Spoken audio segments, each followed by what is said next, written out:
name is Kwok Kia Sung, and I've been a writer, a human rights defender, an academic, a member of parliament, political detainee, what have you. Okay, I was born in 1950, baby boomer. Although I must say that, although it was 5 years after the end of the Second World War, the trauma of the Second World War was still always there, and that is clouded by at the time the lack of electrification in Malaysia. I always remember although we lived in the town of Batu Pahat, it was always very dark. I remember our shop house was very dark, and in the night it was always very dark, and because of the terror of the Japanese occupation, there was always terror. I think there's a time of the hantu films in Malaya, you know, at the time, and that was triggered off by a lot of these stories, and people were having nightmares about these things. And so, although the post-war world was very bright, you know, at the time when I grew up, it was still very dark in Batu Pahat, and we all lived on top of a shop house at the corner of Jalan Shabanda and Jalan Sultana in Batu Pahat, near the river, the Batu Pahat River. And we first lived there, I think, because my grandfather came over from China, from the Teochew province of China. And after a time as a fruit seller in Singapore, he came over here and became a retailer and traded in rice and all that kind of stuff. And before long, he did quite well, and he founded the Batu Pahat Bank. And I only discovered in the 80s from the writings by Professor Khoo Kay Kim that the Batu Pahat Bank was actually the first bank outside of Kuala Lumpur. That was a surprise to me, because I thought that the first bank outside Kuala Lumpur would have been in Perak or Selangor, you know. But although it sounds very glamorous that he was a banker, he founded the Batu Pahat Bank, we all lived it must have been more than 50 people, 4 families at least, with even other relatives living crammed into a shop house, very dark, in the edge of town in Batu Pahat. And so it was very, very crowded kind of existence, you know, with lots of cousins and all that kind of stuff, until we moved to our new house in closer to the Pontian Road, about a mile from the town, and where after my grandfather died, they divided the family wealth into 4 houses. They built 4 houses in about 1 acre of land, and the 4 families lived there in what was a very pleasant kind of a middle-class house, you know. So before that, in the old house, it was always very dark, you know, as far as I can remember. So I was 4 years old when we moved to our new house in Jalan Tanjung Labu, which is about a mile out of town. A small town, I don't know, to KL people may be different, but a small town in like Batu Pahat is no different from a lot of suburbs in Kuala Lumpur, you know, a small town in Kuala Lumpur. Except that in a place like Batu Pahat, there will always be a trunk road. You know, our road leads to where I live. It's a trunk road that leads to Bernot and Ringgit and Pontian, and you know, to the tip of the southern Johor. And actually, if you travel down the west coast of Malaya, the peninsula, you find that each town looks the same too, you know. Lots of rubber trees, etc., and there'll be a time before the era of supermarkets and all that kind of stuff. You always with a shop, a retail shop.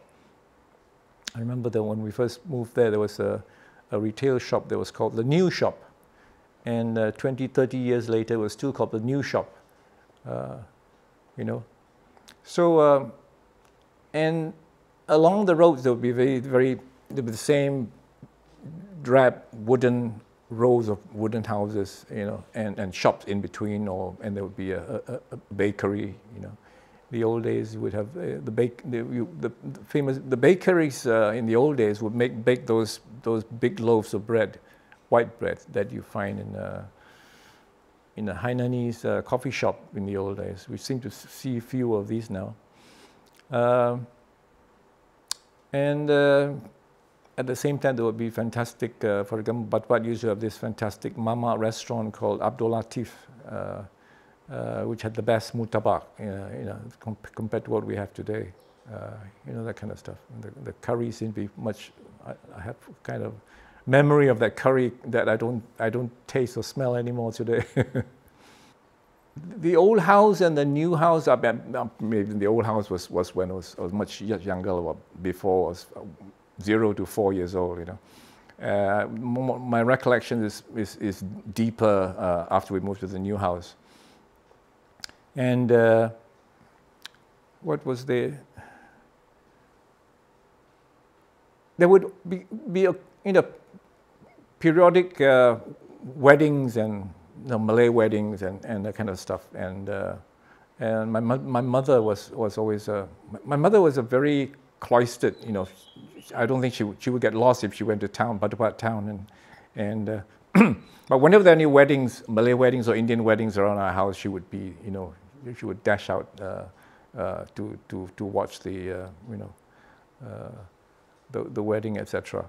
Our house in the new house, we were just we were just in a Malay kampong, and we would walk to the back to the kampong and climb mangosteen trees and rambutan trees, etc. And our neighbors would go to their house, and there was even a Yemeni family. I would watch the patriarch in all the Arabian regalia, praying at every prayer time, etc. So it was always fun to go walking around the evenings and the mornings amongst the kampong. Yeah. So my grandfather was, like I said, a banker, and he was also the president of the Batupat Chamber of Commerce. And I've got this very old picture of the Chamber of Commerce, which was an atap hut. Today, the Chamber of Commerce in Batupat is actually the colonial building in Batupat. I don't know if you've seen it. But the picture I have of him as the president of the Batupat Chinese Chamber of Commerce, he's sitting in a row of directors before this old big atap house, atap building. First, he also, like the early Chinese emigrants to this country, education was an important thing, and he was quite a philanthropist, and he started what was known as the 5 schools in Batupat, the 5 Chinese schools, where many people who educated in Batupat would have gone through. And when Sun Yat-sen came through Malaya, he also set up this. My grandfather also set up these what are called not schools, not libraries, but they're more like social centers where reading was encouraged and books were piled in the shelves, etc. And that's what was founded by him as well. And in Batupat, he had 4 main children, sons and daughters. And when my grandmother died, my grandfather's first wife died in China, the whole family went back. And my father stayed behind until he was about 20 years old, whereas his other brothers grew up in Batupat, and they all went to English schools for some reason. My father was the only one who was educated at home with a tutor. And at that time, I think they studied in Cantonese and Teochew. So it came about that all of us were sent to, when we grew up in Batupat, we were all sent to English schools. Even the kindergarten was English. The primary school was English school, and the secondary school was of course High School Batupat. And my elder sister was the only one who went to a Chinese school. But halfway through secondary school, she also went to the the sister school to the high school Batu Pahat, called the Temanggung Ibrahim Girls School in Batu Pahat. So it was interesting growing up at that time. All of us were all English educated, you know, and but my parents, my mother and my father didn't know any English. So it was an interesting phenomenon that my father, for example, would try to encourage us to take up to learn Chinese or Mandarin in evening school. I didn't get the chance because I was born much later, and there was nobody to accompany me to walk to Chinese school in town. And but most of us went to English schools, and that was that. We grew up not knowing any Chinese except for some who studied in night school, but by the time they went through the 6th grade in English schools, they had forgotten their Chinese. You know. My mother, for example, was born in China, and she was only about 16 or 18 when she was married to my father. And we always hear this story about that horrendous junk that took them from China to Malaya. It took about 2 weeks, I think, and they were all sick and bored and that kind of stuff. So these were stories that they're told, and sometimes there'll be stories about the old village in China, the Teochew, where they're all from. There's a lot of stories from there, you know. My father, of course, I don't know what I'm not very clear about what kind of life my father had. He had a tutor that came to teach him the old books in China until he was 20. But he kept telling us that his guardian, who was my grandfather's younger brother, was his guardian, would not allow him to take part in martial arts. But he didn't spend all his time telling us about his martial arts exploits. And some of these stories were quite incredible. Whether they were true or not is a different matter, but they were very juicy stories about the fights he got involved in, that kind of stuff. My father had his favorite, which was a Cantonese restaurant called Kai Kai. Yeah. The Hokkiens would have another favorite, and so forth. You know, but I don't know. My mother. I thought my mother cooked the best food in the world. In our extended family, because there's 4 families living together in one piece of land, 1 acre piece of land. So the uncles would be because before the days of television, after dinner we'd all assemble, and the elders would tell stories, and then there would be an uncle that nobody liked, would force us all to sing. You know, nobody liked to be forced to sing.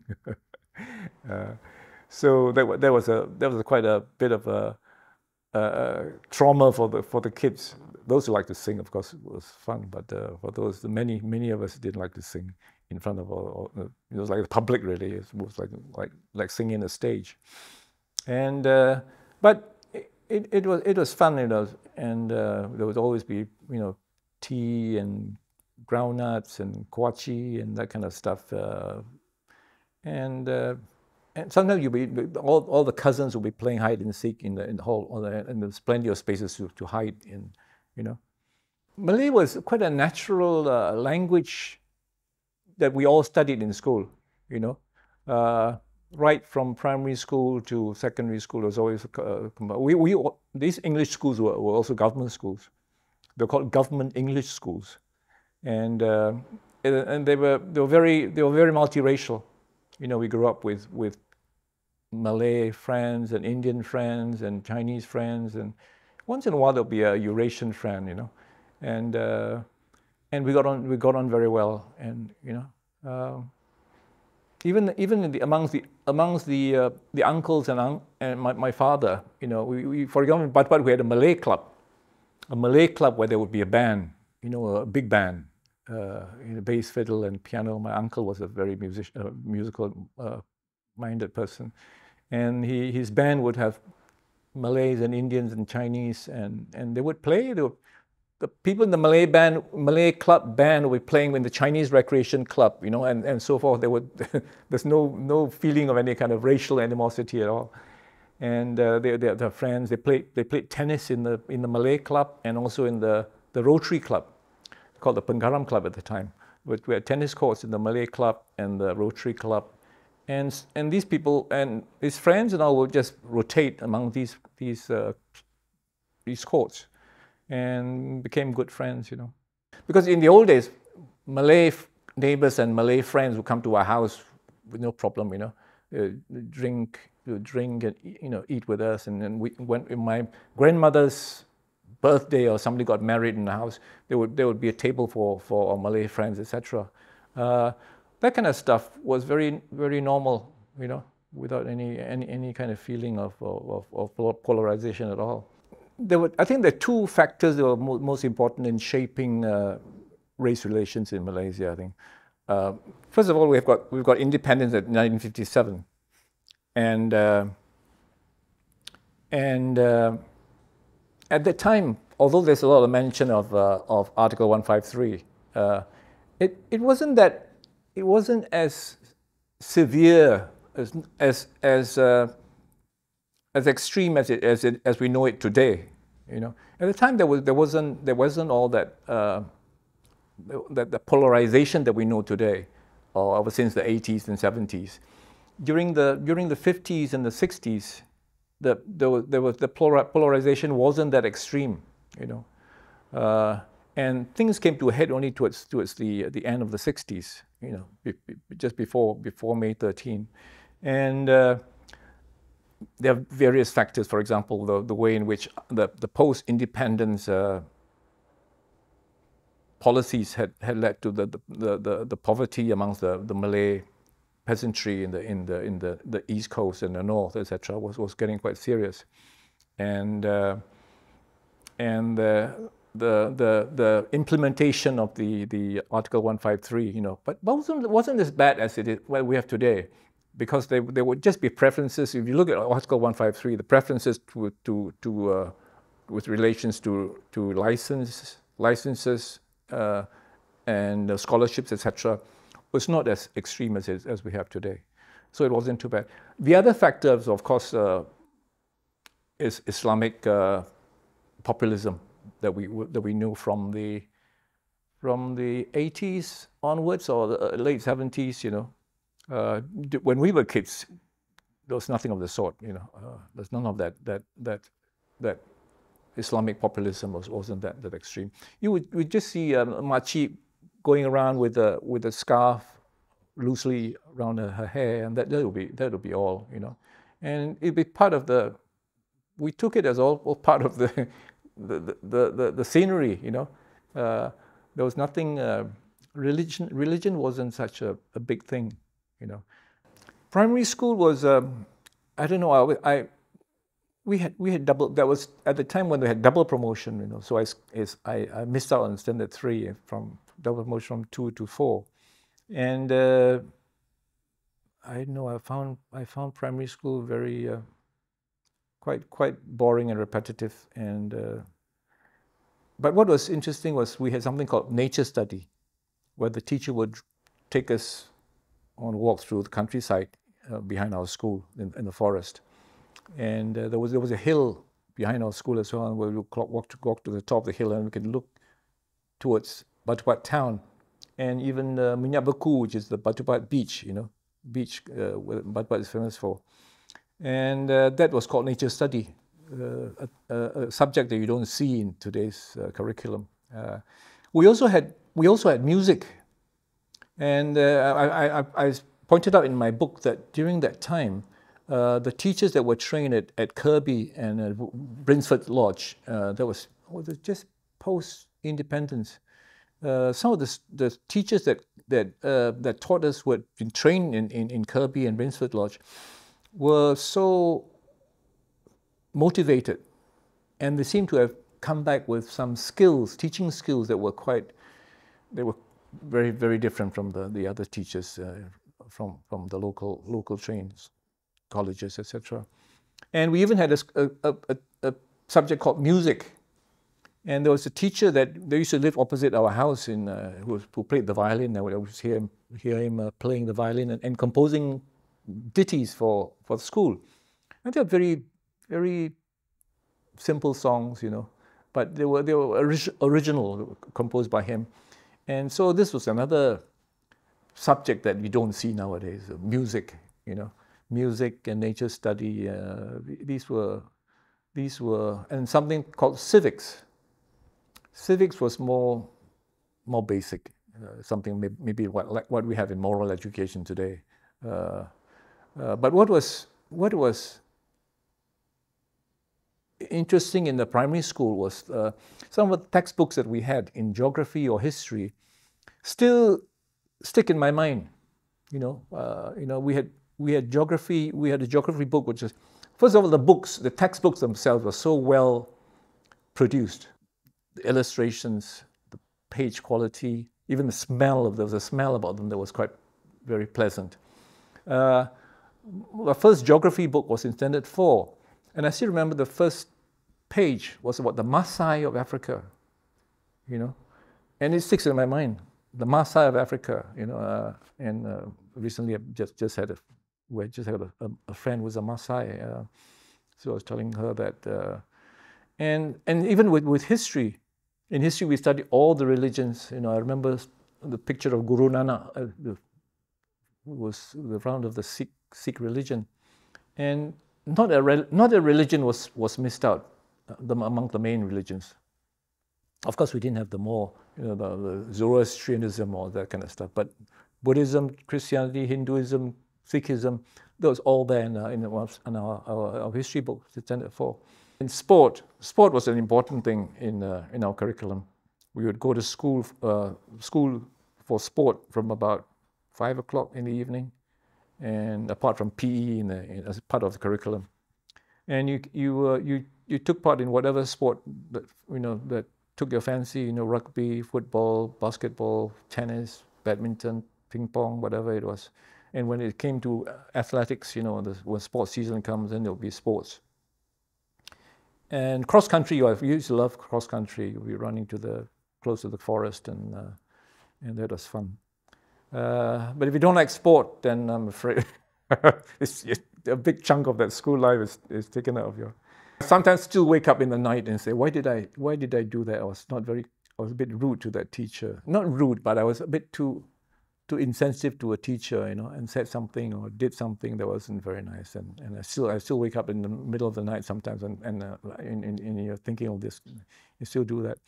But I still have no regret that I was quite talkative and naughty in school, and which was the bane of for example, when it came to showing my father at the end of the year my report book. And that was the worst thing that could happen to me if a teacher said he was talkative and he was playful in school. That was worse than having an F for my, you know. Although he did well in school, that my father didn't care about that. My father was more particular about whether we were well behaved or not. He was a sticker for decorum. My father was a person who believed in sopan santun, you know. Decorum is very important, and so. But I wasn't. I mean, I was polite, but I was playful, and there were times when I shouldn't have been playful in school. You know, in 1969, when May 13 happened, Batupat was, of course, quite far away from Kuala Lumpur, but we could feel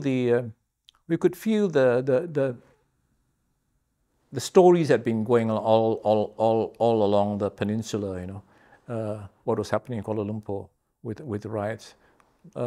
It reminded some of the older generation of what Batupat was like in the post-war in 1945.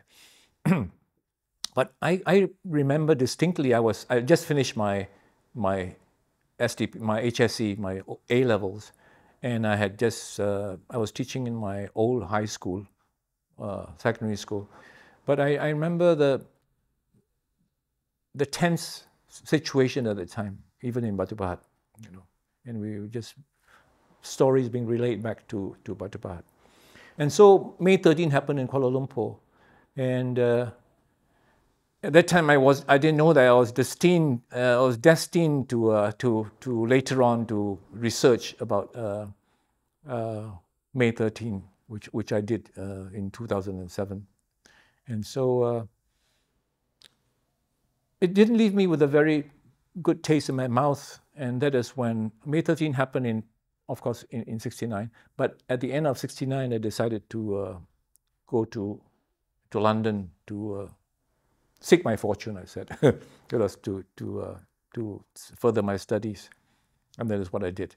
Going to UK was quite a liberation for me, because for the first time in my life, I was not dependent on my father for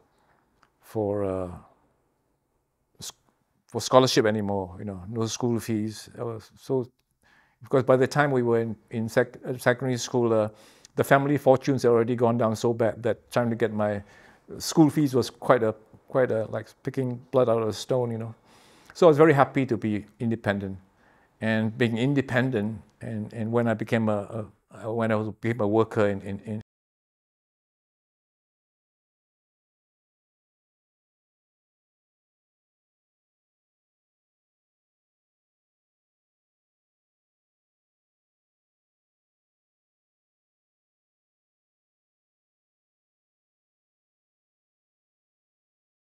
working class, and I remember going to restaurants, looking for jobs, and casual jobs at the time, because you couldn't get a job as with national insurance cards and all that. You had to be a casual worker, and so I worked as a dishwasher, worked as a waiter, worked as a porter, and that kind of stuff. You know, cashier.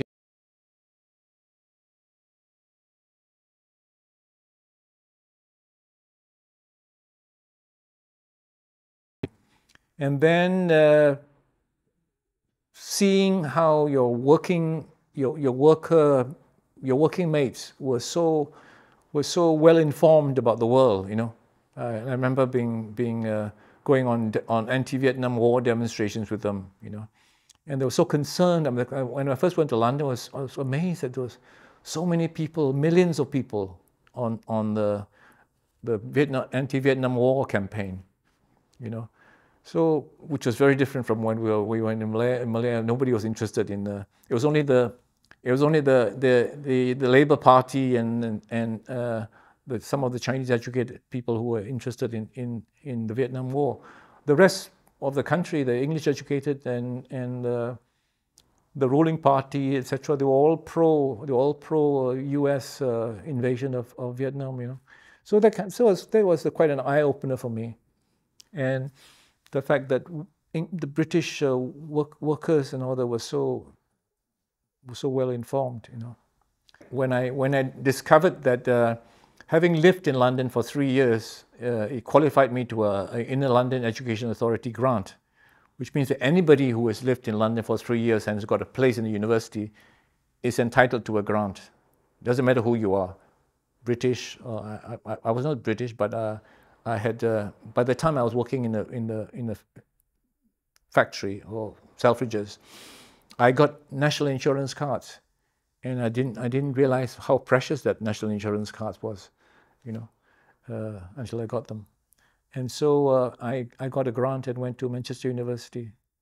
Although when I first went there, I was a labourer for about 3 years, and I didn't go to university. But once I went to university, the whole question of social science and political economy, and when I went to do my postgraduate, my interest in the analysis of political economic analysis of colonial Malaya and post-colonial Malaysia took my attention, and when I was researching my PhD, I was only in my 20s.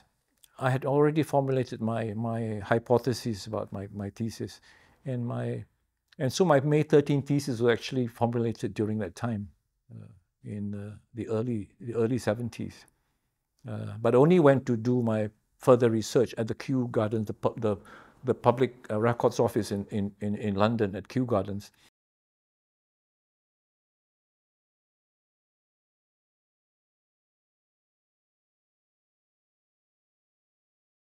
From London.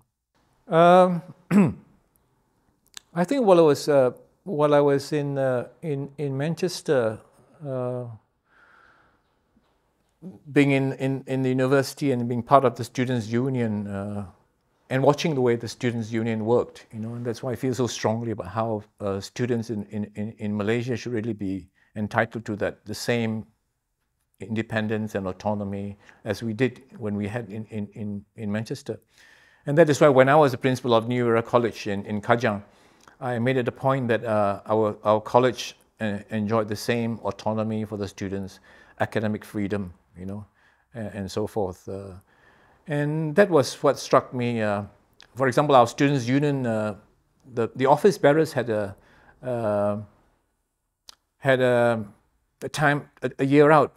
They didn't have, they were paid for that year out. They could take the time off from the university education and just run the union for the students and so forth. And we were entitled every Wednesday would have an annual meeting, general meeting.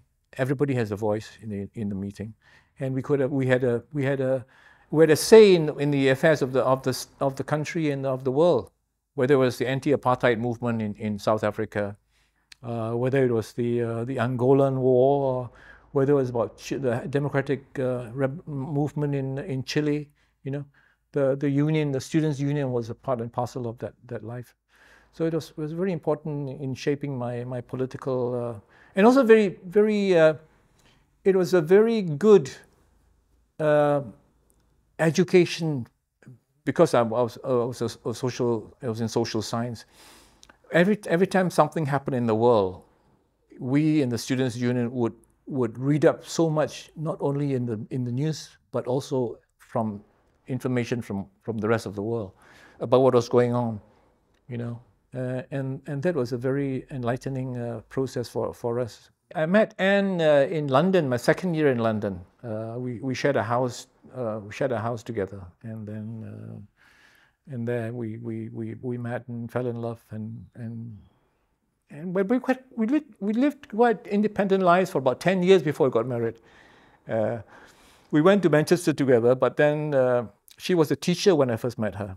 She had been to teaching college, but when she went to Manchester, when I went to Manchester University, she was teaching in Manchester, and then when I graduated with my BSc, she went to start her BSc in Sussex University in Brighton, and so when I went on to finish my PhD, she finished her bachelor's in Sussex, and then went to do a PhD in Manchester University.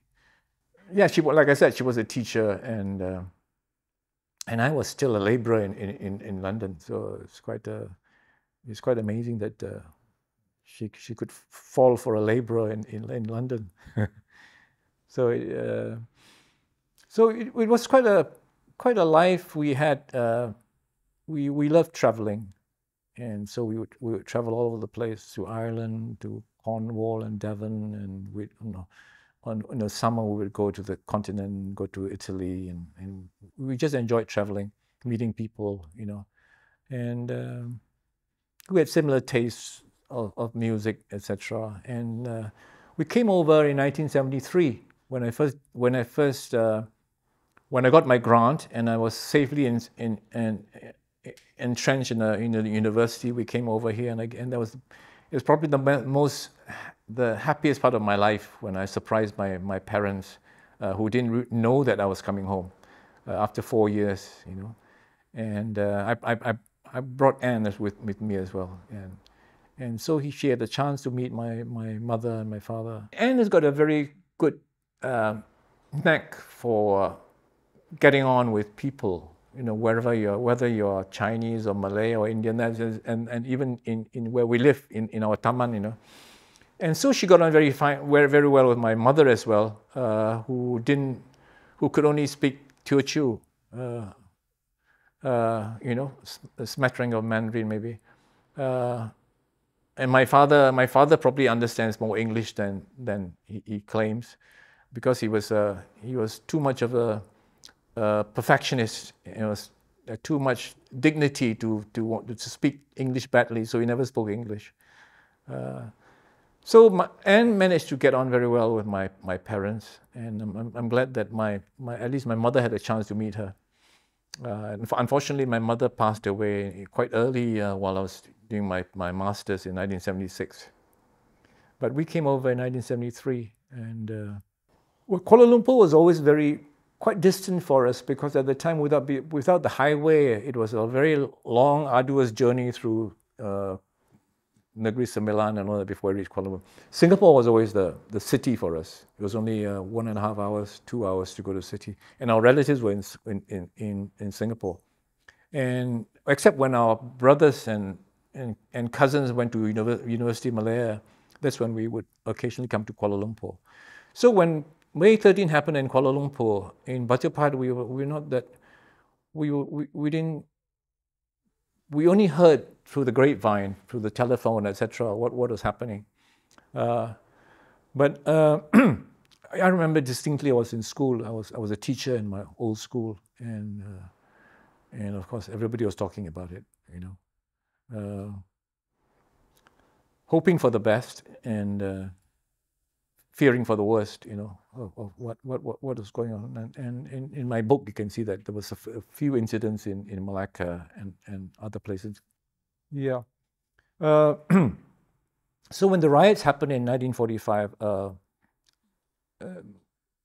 there were barricades set up. I don't know which part of town, because we lived by the river. I mean, I can imagine the barricades were by the river, because the Bajapad River was the confluence of the Simpang Kiri and the Simpang Kanan, the Bajapad River, and that's probably where the rioters would come from. And my father was actually one of the heads of the defense. And there's my uncles used to call him Penggulu, because he was like the headman in that area. But the details of that, we never get a glimpse of the details of what happened, except they told us about the terror. And my mother in the house would hear the drums and the what actually details of what actually happened. We kids were not told about what actually happened. And so 1969. In 1969, I think it was the general elections in 1969 was quite a changing symbol for the country, really. That was when for the first time the alliance almost lost the federal parliament, and so that was the tension. The tension in the air was quite heavy, and so that was also the combination of what was happening throughout the country. Like I said, the poverty amongst the Malay peasantry in East Coast, etc., and the unhappiness. But it wasn't as bad as all that. Maybe the politicking had something to do with, but it wasn't so bad to the extreme that it could spark a riot. That is what most academicians who have witnessed the May 13 have reported. But there's no doubt that politicking was part of what led to the results of the '69 election. So you could see that Malaysia was changing at the time. I think when I was in university in Manchester, the Merdeka University issue broke out. There were people in the what shall we say, the progressive sector of the country were debating about whether the Merdeka University should be allowed or not allowed, and I took part in that debate against some of the academics here, and so it was very clear to me, and especially after doing my PhD thesis, that the whole question of class and communalism was a key issue in Malaysia, and to me it was all part of that communalist politics that had shaped Malaysia to be what it was. And to me, all these issues about schools and Merdeka University was all part of that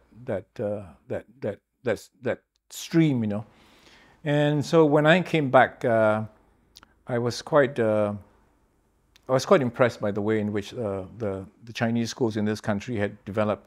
Until today, I've just published my latest edition. It's called 200 Years of Chinese Education in Malaysia. So they've actually existed for 200 years. You know, that's quite a thought, which means that the first school was in 1819, way before British intervention in Malaysia. There were of the fifth happiness in Penang still exists today, you know. So that started in 1819, and so when I came back, I took up a job with Tongchong, which is the United Chinese School Committees Association of Malaysia, who are the main association running the schools, and I took it myself to write up a history. I went to the universities and interviewed various people about the history of the Chinese schools in Malaysia, and also one of the biggest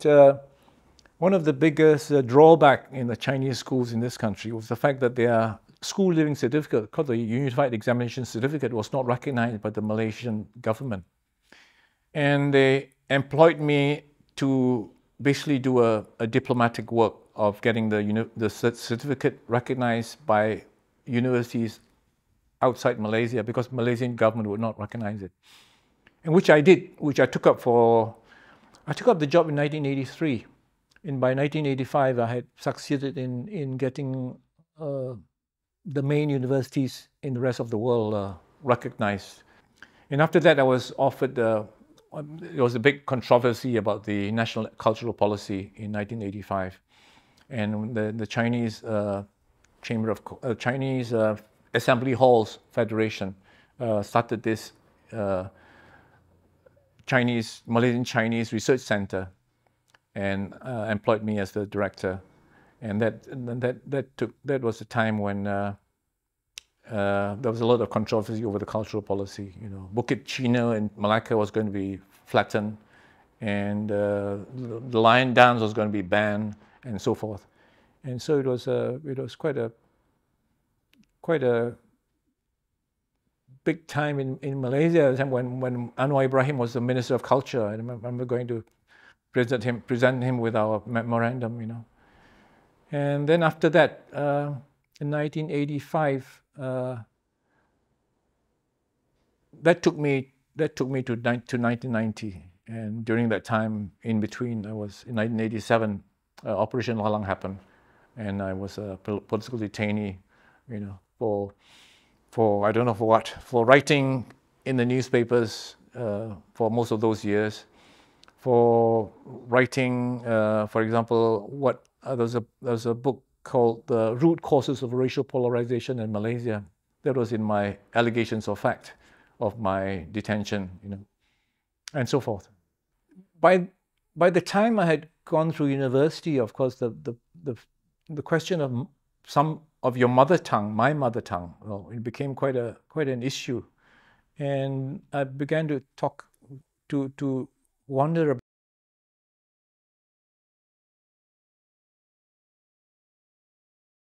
education was important, you know, and then and so I was quite caught up in the way in which Chinese schools and Tamil schools were developing in Malaysia, and also the way Malay schools were developing during the colonial period. For example, Lim Lien Giok, the Chinese educationist, you know, was always very welcome in the Malay lobby and the Tamil lobby, and you'd be surprised at the time for Hari Raya. For Hari Raya, Lim Lien Giok will be asked to write a column in Utusan Melayu, in Jawi, you know, can you imagine that? And that showed the kind of respect they had for him, because he was always encouraging them, because at that time, at independence, there was no Malay secondary schools, you know, and he was always encouraging, because by that time, like I said, there were 78 Chinese secondary schools. He was always encouraging the Malay education lobby to start their secondary schools. And that's why you're so respected. And then to have his citizenship annulled in 1961 was quite an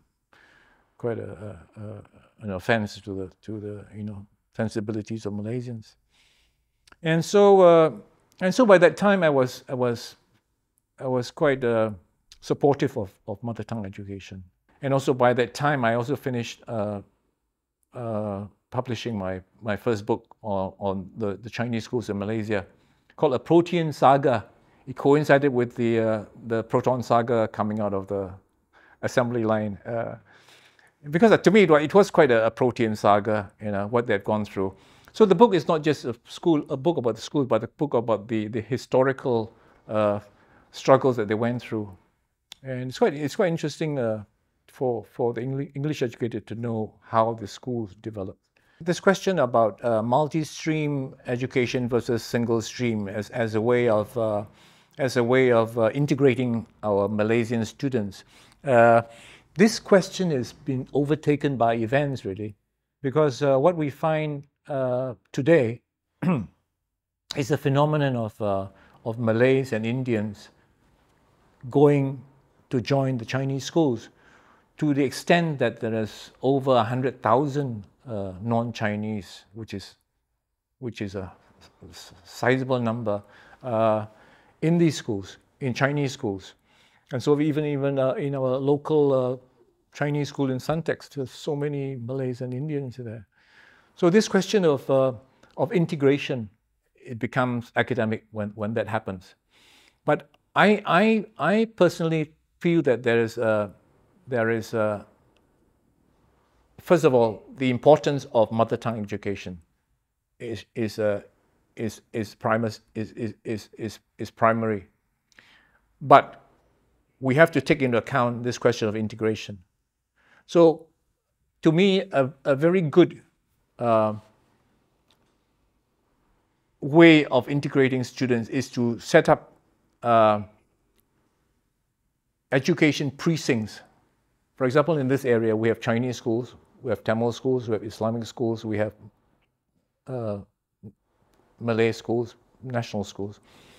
In this area, we could start an education precinct where all students would make use of common state-of-the-art IT centers, the best library, the best sports facilities, etc., where all students can join.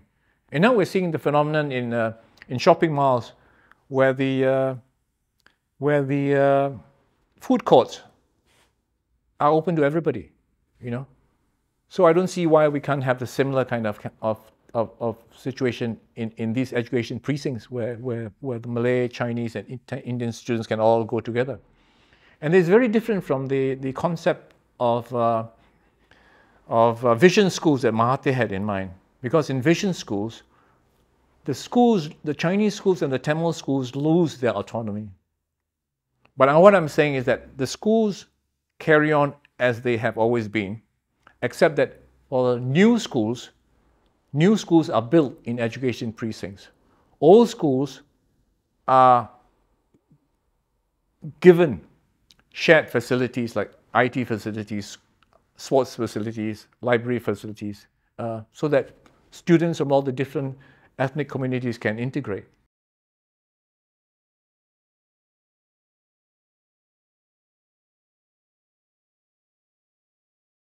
Research Center. It was a time when the national cultural policy was in its full swing, and there were many issues that were popping up all over the place. I remember the most acrimonious one was the threat to flatten Bukit China in Malacca, and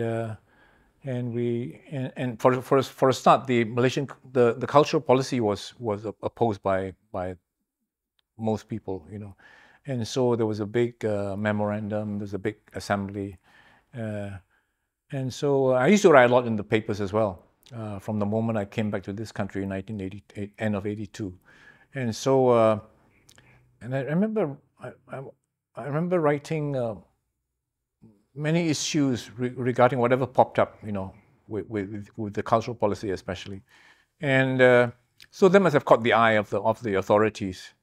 And then when the Center for Malaysian Chinese Research came about, we published, for example, this book called the Main Causes of Racial Polarization and Malaysian Cultural Policy and Democracy. These were very, the government didn't like them very much. And these were later on to become my allegations of fact for my detention. And so as as these issues went along, it happened to coincide with the troubles in UMNO. UMNO was being split into Team A and Team B, with Tunku Razali leading Team B and challenging Mahathir in Team A. And Team B was taking their case to the court. And that is really the real cause of Operation Lalang, not so much. But not so much what was happening in the rest of the country. The student activists in England, we're always fighting for the release of not only political detainees in Malaysia, like Professor Syed Hussein Ali and all the others. There were also the detainees in Singapore, and Dr. Po Sukai and Dr. Lim Hock Siew, etc. So we were very familiar with the ISA. There was always a terror. The worst terror of the ISA is not so much the detention, the torture, but the length of term of your detention. Some of them, for example, Chia Tai Po in Singapore was detained longer than Mandela, 32 years, I think. And so that was the terror of the ISA. So when Operation Lalang was unleashed, I remember distinctly the trauma that was that was spreading through the NGO world in Malaysia, because many people disappeared. Many NGO activists disappeared. Many Chinese association leaders disappeared. Not because they were detained, but because they just scattered. So in the Chinese education movement, Dongzhong chairman, Mr. Lim Fong Seng, who was himself a very accomplished businessman, quite a well-to-do businessman, and also in his 60s. He was detained on the 27th when Operation Lalang happened. And so we were very busy organizing a press conference for him. And during the press conference, reporters were taking pictures of me because they could sense that there were going to be others who were going to be detained. And I remember telling them, "Hey, that's sway, don't take pictures of me, because that means I'll get detained." But we sort of knew that my time would come that night, the night of the 28th. And so when after we had made arrangements for Mr. Lim Fong Seng's family, etc., I came home, and I had half thought about whether I should stay in the office and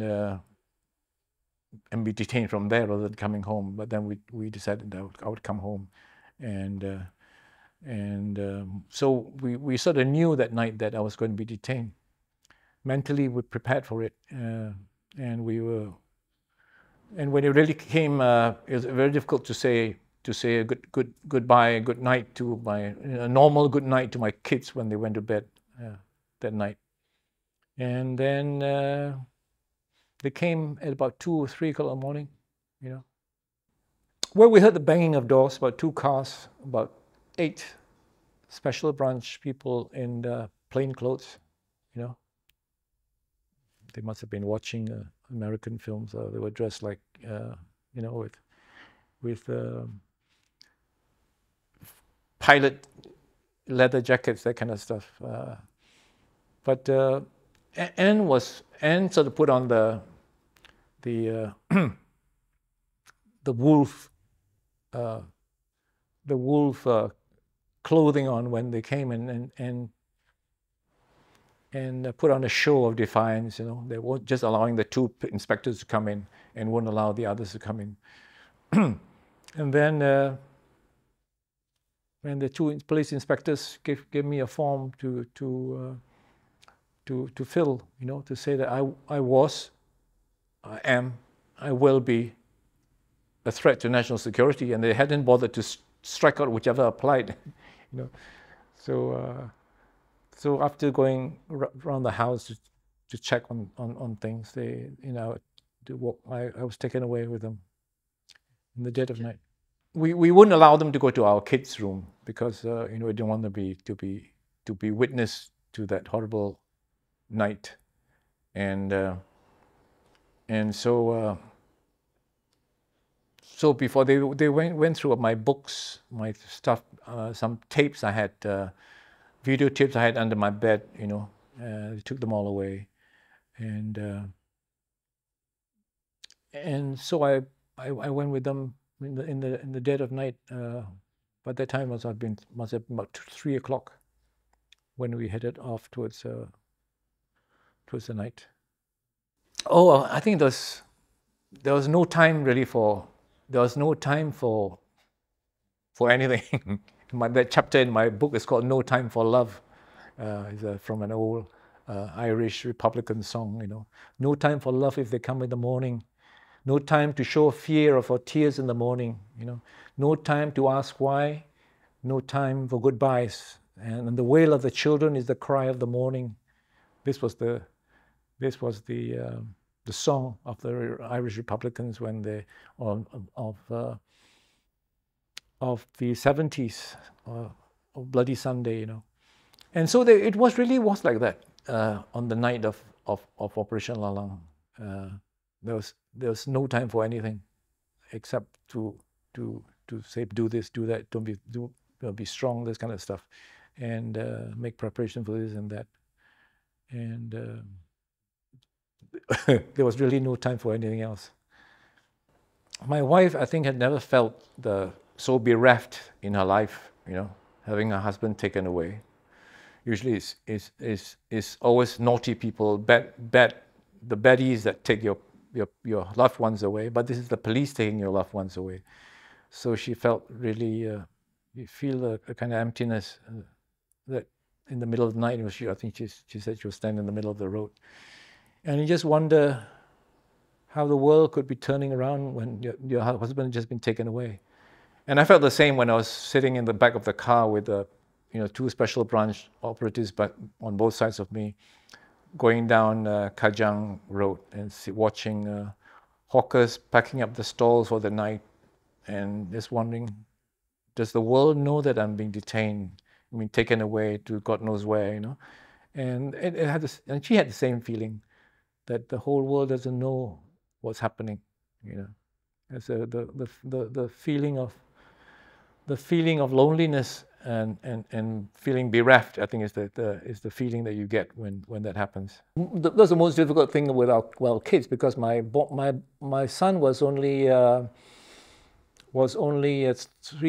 4 years old, and my daughter was only my daughter was 4 years old. My son was 6 years old, and when it first happened, my wife told them that I had gone away and be back, before long. And of course, I wasn't back during the 60 days of solitary confinement.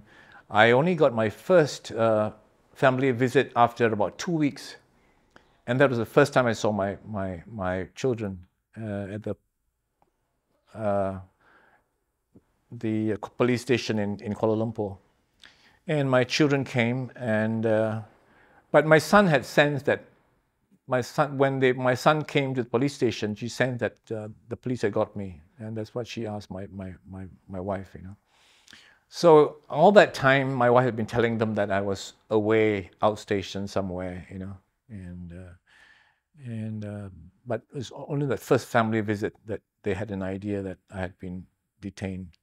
And we were taken by Black Maria to this place that we didn't know at the time where it was, but it's actually the police remand center. I think you try and get it on Google Map, you won't get it.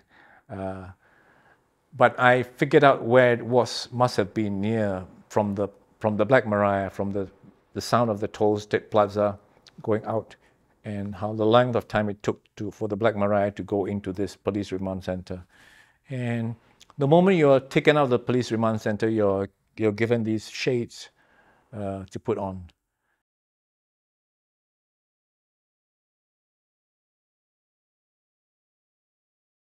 Blinds that you can't see where you are. But there was once I managed to get a glimpse of Batu Caves through the top of my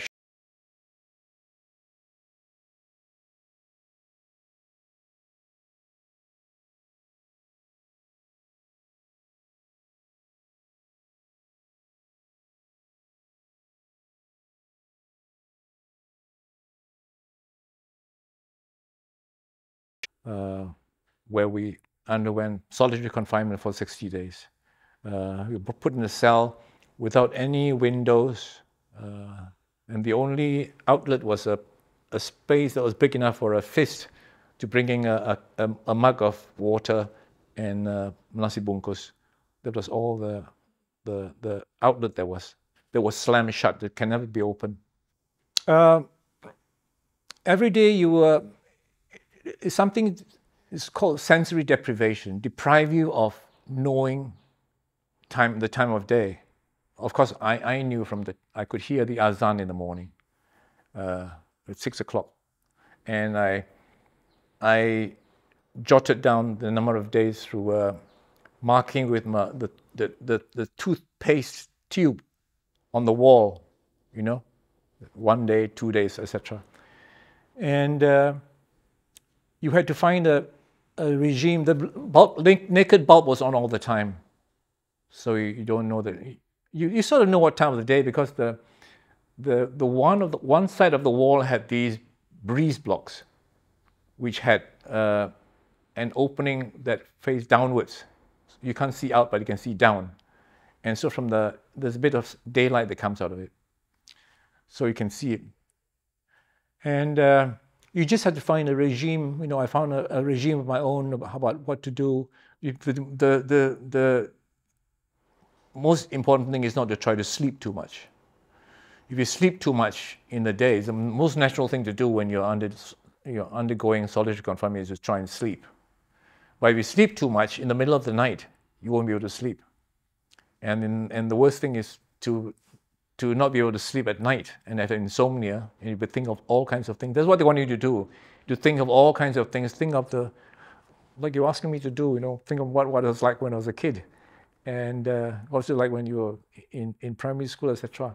They want you to go back, think about all these things. They want you to regret. Is it worth doing all the things that you've done right?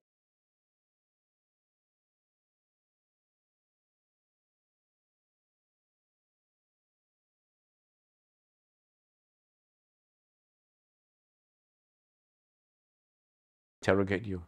Think of positive things.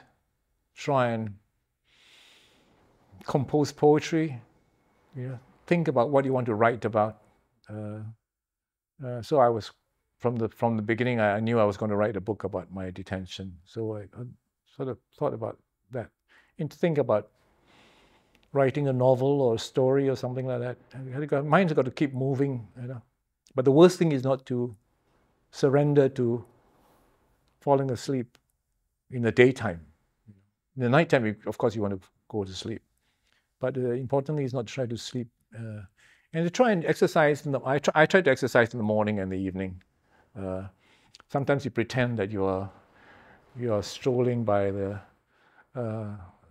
edge of Pantai Cinta Berahi, in Kelantan somewhere. In the evening, especially, you're pacing up and down your cell. What do you think about? You have to imagine things. You imagine you're at the beach. You imagine things. You imagine you're in the forest, and so forth. Something to occupy your mind, but that's a natural thing to do, especially in the evening. Except that the time of the ending of the time of the ending of the 60 days, the first detention order, when the first 2-year detention order was signed by the Home Minister for you to go to Kamunting, for us to go to Kamunting, that was quite a blow, because we thought that the atmosphere, the political atmosphere in the country was back to normal. So we thought there was no reason for us to be detained any further. So what's the point of detaining us for 2 years? So that was quite a blow. It's also a blow for Anne, and the kids had to be given a new narrative, of course, of why that was to be. But that was quite a blow when the new detention order came for 2 years of detention for me. Oh, the moment we got on the bus and we had our shades taken out and we saw everybody, all our friends, the other detainees on the bus, it became like a company outing, going out an outing, outstation outing, and with buzzing with people talking non-stop about what they went through and who was there and who was not there and what happened here and there, and the whole bus was a bus with noise of people talking and etc. And we were taken to Kamunting on that bus. I remember going to arriving at Kamunting and we all peered at the fence outside and it says tempat kepemulihan, and we said pemulihan. Who are they trying to pule? Is it them or us? And I remember that was the first thing we said when we saw it. And of course, after the solitary confinement, anything is better than solitary confinement. The fact that we could be with our friends and by that time, even the people in the past that we didn't know were all our friends as well on the bus, and there's fun and games after that. When you're brought in, you're processed to be put into the different kawasans, Kamunting was like it's like on those camps that you see, like the bridge over the road, quite like a big concentration camp. We were amazed at the amount of barbed wire. It's like the contractor got the barbed wire contract must have made a bomb, because there's so much barbed wire around the perimeter, more barbed wire within the perimeter, and so forth, and everything was barbed wire to make sure that you don't get away. And but we could see that it was an open area. We could see that the hills, Maxwell Hill was I'm almost a sucker for mountains and hills. And to me, to be able to see Maxwell Hill was like a source of inspiration for me, to be able to see the hill and the jungle in the hill, on the hill, and etc. And to look at, when we saw the detention camp, we could see that there was no longer the solitary confinement. And of course, we were not sure yet what it was going to be like when we were in the kawasan, and whether we were going to be put into cells again. But happily, we were not. We had our own cell, but cells were not locked and all that kind of stuff. We were given cells like rooms. And the first place we stayed at, Kawasan 6, where I stayed at, I shared a room with Kapal Singh and one other person, and there was 3 of us. But in when I was moved to another Kawasan 5, it was a different design, but I was given a cell of my own, a bit like a cell, slightly smaller than the solitary confinement cell, but at least there was a kind of window not looking to anywhere except for the next block. But at least it was a cell to my own, but the door was not locked. And we shared a common area. And that was the best thing of it. That was the best thing about the detention. We ate together. We had our chores together. There was a bit of ground outside where we could grow vegetables, and so forth. So at least a bit of grounds for you to exercise and to play, And after dinner, you can go out and look at the stars, I remember there was a guy he was in Perth at the time, called Kamurazaman. We call him Giant. He had a common interest in astronomy like me. So after dinner, we'd always go out, and it was a very good, because it was away from the town area. It was a great place to watch the stars at night. And so, and it's also a kind of a taste of freedom when you look at the stars. Because when I'm looking at the stars and you are looking at the stars in your home, you're not, nobody is confined in anywhere, and we're looking at the same stars. So that's the first taste of freedom, and we should tell ourselves, me and my wife, when we're looking at the stars, we're looking at the same thing. Before that, when did you go to a past leader's bedroom or whatever it is, it doesn't happen. You could, talking and joking, playing sepak takraw or whatever it is with a past leader. You don't do that. You never used to do that. But from Kamunting onwards, you did. That was the difference.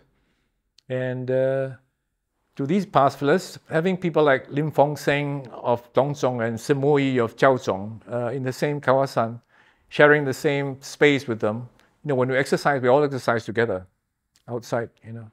How often do they do that? So that was quite for the government to put us all together. That was something of their undoing. Later on, I think for example, Mat Sabu used to cook for the Muslim bloc, and sometimes we would be cooking from the non-Muslim bloc, and they smell the bak kut teh they were cooking or something, and then they were saying, you can cook bak kut teh with lamb and beef as well, and so there's a kind of culinary exchange that goes on, and then because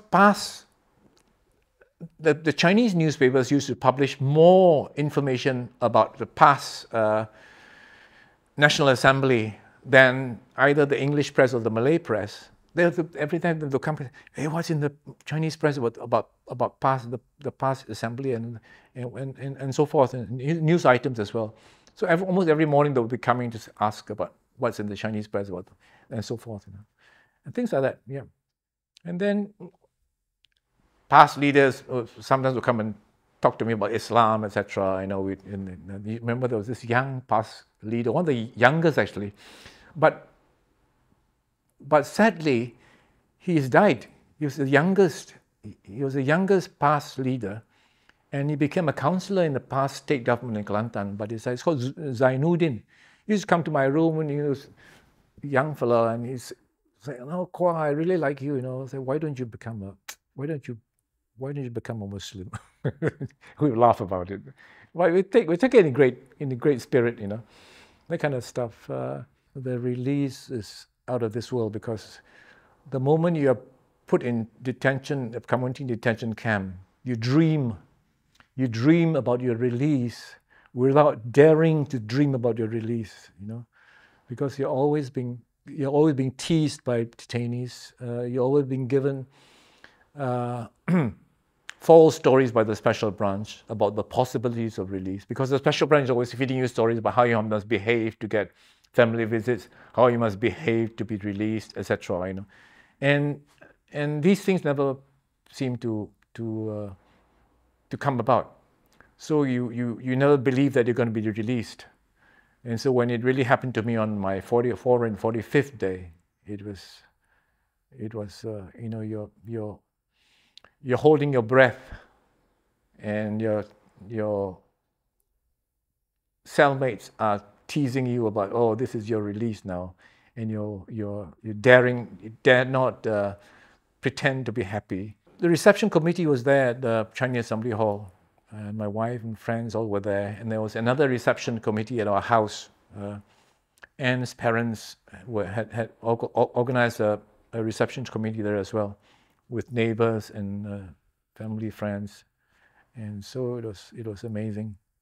I remember I just got out of the taxi at Chinese Assembly Hall, and everybody was there, in the car park, and so people I hadn't seen for so long, and there's hugs and smiles and laughter and everywhere, and the same when I reached my home in near Ulu Langat. They even had a banner. They had a banner to welcome me back, and another batch of friends were there, and association members. It was wonderful, and my kids were kids. Yeah, my kids who just clung to me until they fell asleep, deep into the night. That was wonderful. Yeah, yeah. After my release, the political atmosphere was it was just before the 1990 elections, and so we formed the Civil Rights Committee in the Chinese community, and and we were fighting for a two-front system, because at the time the Barisan Nasional was the only front, and we said that you need a two-front for many kind of a sense of democracy in this country instead of that dictatorship for so many years, you know. And so the whole of the civil rights activists, and we're talking about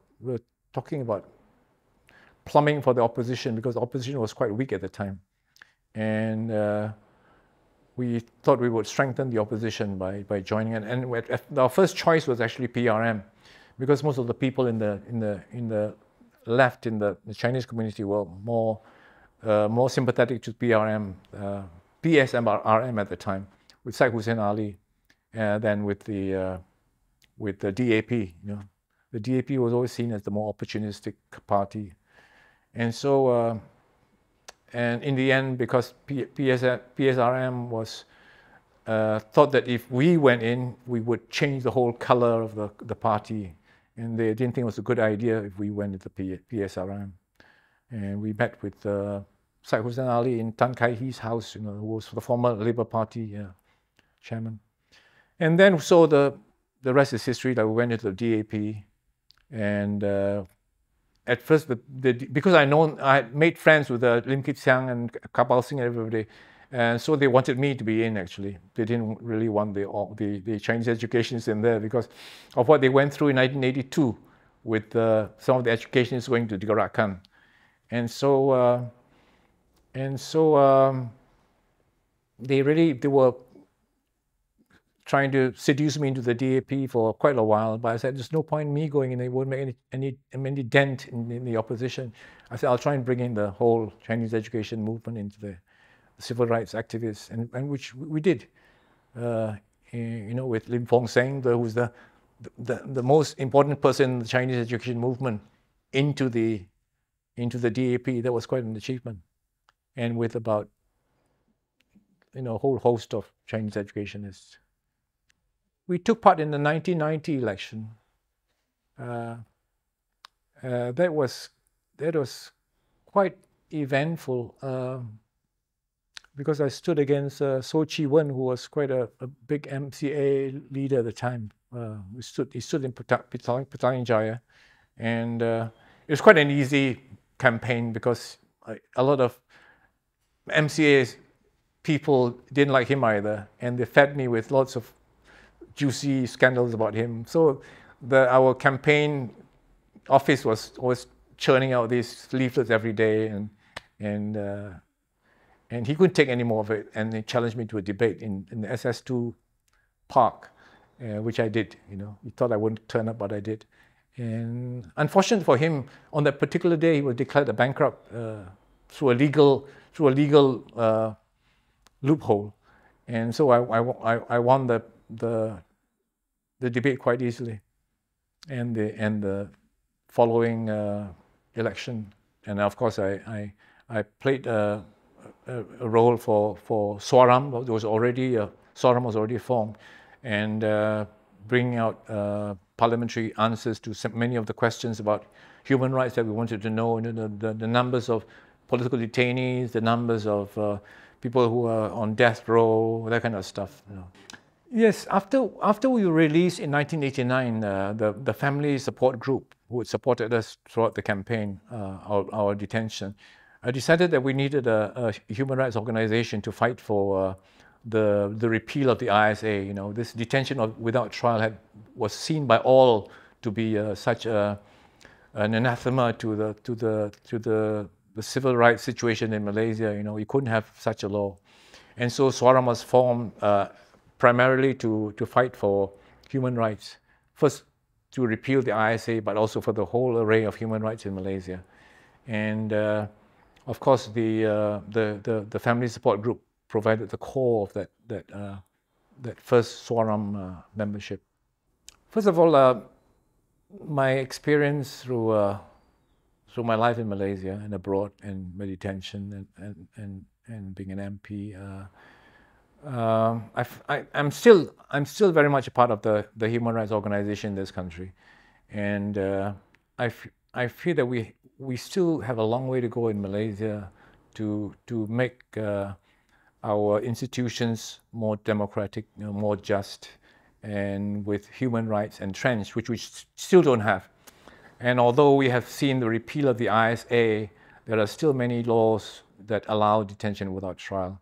And I hope that young people would be mindful of that and to be steadfast in that fight for a just Malaysia, a democratic Malaysia, and a Malaysia where we can have human rights and equality for all.